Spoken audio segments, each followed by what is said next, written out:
تو یہ قاضی ابو یوسف نے پہلی دفعہ یہ فتویٰ دیا تھا کہ گن پوائنٹ کے اوپر، تلوار کی نوک کے اوپر اگر کوئی اپنی بیوی کو طلاق دلوا دے، کوئی بندہ کسی کی بیوی کو، تو طلاق واقع ہو جائے گی۔ اور قرآن کیا کہہ رہا ہے سورۃ النحل آیت نمبر 106 کہ کوئی کلمہ کفر بھی بول دینا جان بچانے کے لیے تو وہ کافر نہیں ہوگا۔ تو عقل تو کام کرتی ہے، یہ دونوں کا کوئی کمپیریزن بنتا ہے۔ اس کے خلاف پھر امام مالک رحمہ اللہ فکر حسین کے ساتھ کھڑے ہوئے، المتوفی 179 ہجری، قاضی ابو یوسف کے خلاف کھڑے ہوئے۔ یہ کہتے ہیں نہیں اماموں کو نہیں مانتے، اماموں کے سب سے بڑے دشمن تو آپ لوگ ہو۔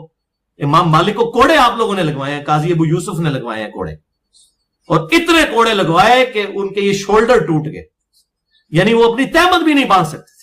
مرزا نے اپنی اس گفتگو میں واضح طور پر کھلم کھلا جھوٹ بولا اور امام ابو یوسف رحمۃ اللہ علیہ پر بہت بڑا جھوٹا الزام لگایا کہ انہوں نے امام مالک رحمۃ اللہ علیہ کو کوڑے لگوائے، نعوذ باللہ۔ پہلی بات تو یہ ہے کہ امام مالک رحمۃ اللہ علیہ کو کوڑے لگوانے والے واقعہ کی صحیح سند مرزا نے آج تک پیش نہیں کی۔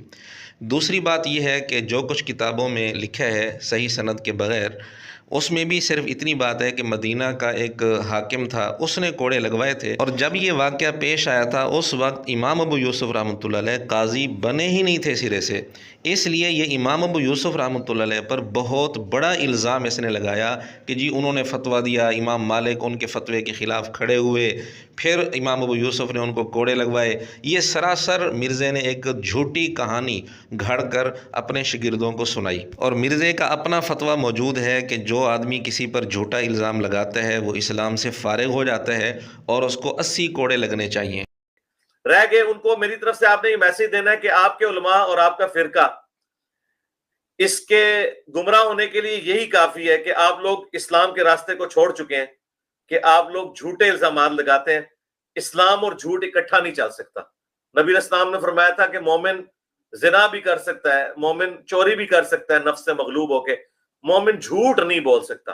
تو انہیں کہیں کہ نبی الاسلام کے کاغذوں میں تو تم لوگ اسلام سے فارغ ہو چکے ہو جھوٹ بول کے، تو جو لوگ جھوٹ بول کے اسلام سے فارغ ہو چکے ہیں ان کے دین کی کیا کریڈیبلٹی ہے؟ ٹھیک ہو گیا؟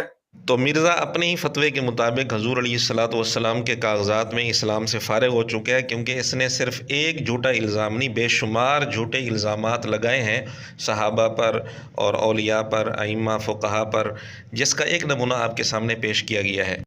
تو اس عادل راجہ نے کہا کہ جی اس کو آئی ایس آئی نے بھرتی کیا ہے، پھر میرے بارے میں ٹرینڈ چلائے ان لوگوں نے کہ جی یہ مولوی فار سیل ہے، اس کو کوئی عہدہ آفر ہو گیا، یہ عنقریب حلف اٹھانے والا ہے۔ ایک ہفتہ گزر گیا، میں نے کوئی حلف اٹھایا؟ تو تم سب لوگوں کو 80 کوڑے نہیں لگنے چاہیے جھوٹا الزام لگانے کے اوپر؟ بے شرمو!